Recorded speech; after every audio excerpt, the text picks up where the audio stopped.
You know, when you think about your computer, your phone, or your gaming console, there's this invisible hero inside each one. It's a piece of tech that, well, it holds your entire digital world together. Today, we're going to pull back the curtain on that unsung hero, secondary storage. I mean, really think about it. It's a simple question, right? But the answer is pretty cool. When you shut your device down for the night, where does all that stuff go? So it's right there waiting for you in the morning. It doesn't just, poof into thin air. It has a real physical home. And everything, I mean everything, from the operating system that makes your computer boot up, to your saved games, to that one song you've had on repeat all week, it all lives here. This storage is basically the permanent library for your entire digital life. Now, the official name for this magic is secondary storage, and the keyword you need to know is non-volatile.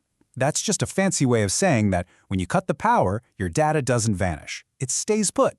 This is totally different from a computer's short-term memory, or RAM, which forgets everything the second the power goes off. Nope, this is the real deal. This is storage for the long haul. So, how did we get to the amazing devices we have today? Well, the whole story of secondary storage really boils down to three big ideas, three core technologies. We're going to take a quick trip through each one. We'll start with magnetic, then move to optical, and finally land on what most of us are using right now, solid state. Okay, before we dive in, let's clear something up really fast, because this confuses a lot of people. When we're talking about storage, are we talking about the thing that holds the data or the thing that reads the data? And this distinction is actually super important. The media is the physical thing that data is written on, like, say, a Blu-ray disc. The device is the hardware that does all the work of reading and writing, so the Blu-ray player itself.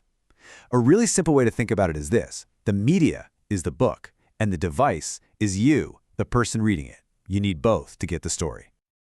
All right, let's start our journey way back at the beginning, in the magnetic age.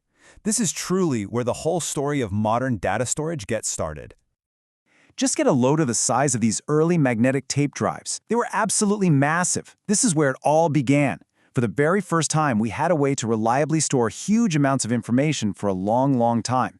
I mean, these machines were literally the foundation for the first data centers and mainframe computers. Now, that same basic idea, storing data using tiny magnetic patterns, it was eventually shrunk down and perfected, and that led directly to the creation of the hard disk drive, the good old HDD.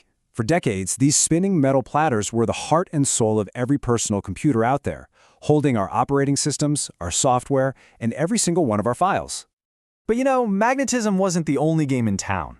The next huge leap forward came from a totally different place, one that used light itself. Welcome to the optical revolution. And just like that, data became something you could physically hold in your hand on a shiny little disc. CDs gave us portable music, DVDs brought movies into our homes like never before, and then formats like Blu-ray came along and delivered stunning high-definition content. This was a massive deal for making data accessible to everyone, bringing huge files right into our living rooms. And check out that number, 25 gigabytes on one single thin disk. Back then, that was an absolutely incredible amount of space. Enough for a full-length HD movie plus all the bonus features, all read by a tiny little laser. Pretty amazing.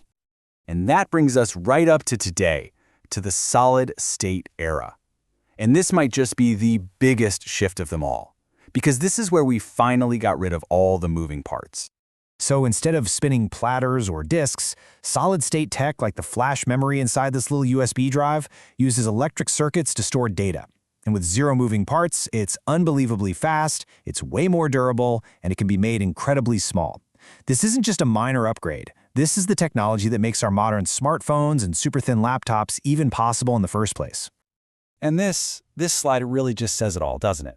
We went from a machine the size of a refrigerator to a tiny little device that fits on your keychain but holds way, way more information. That is what decades of relentless innovation looks like.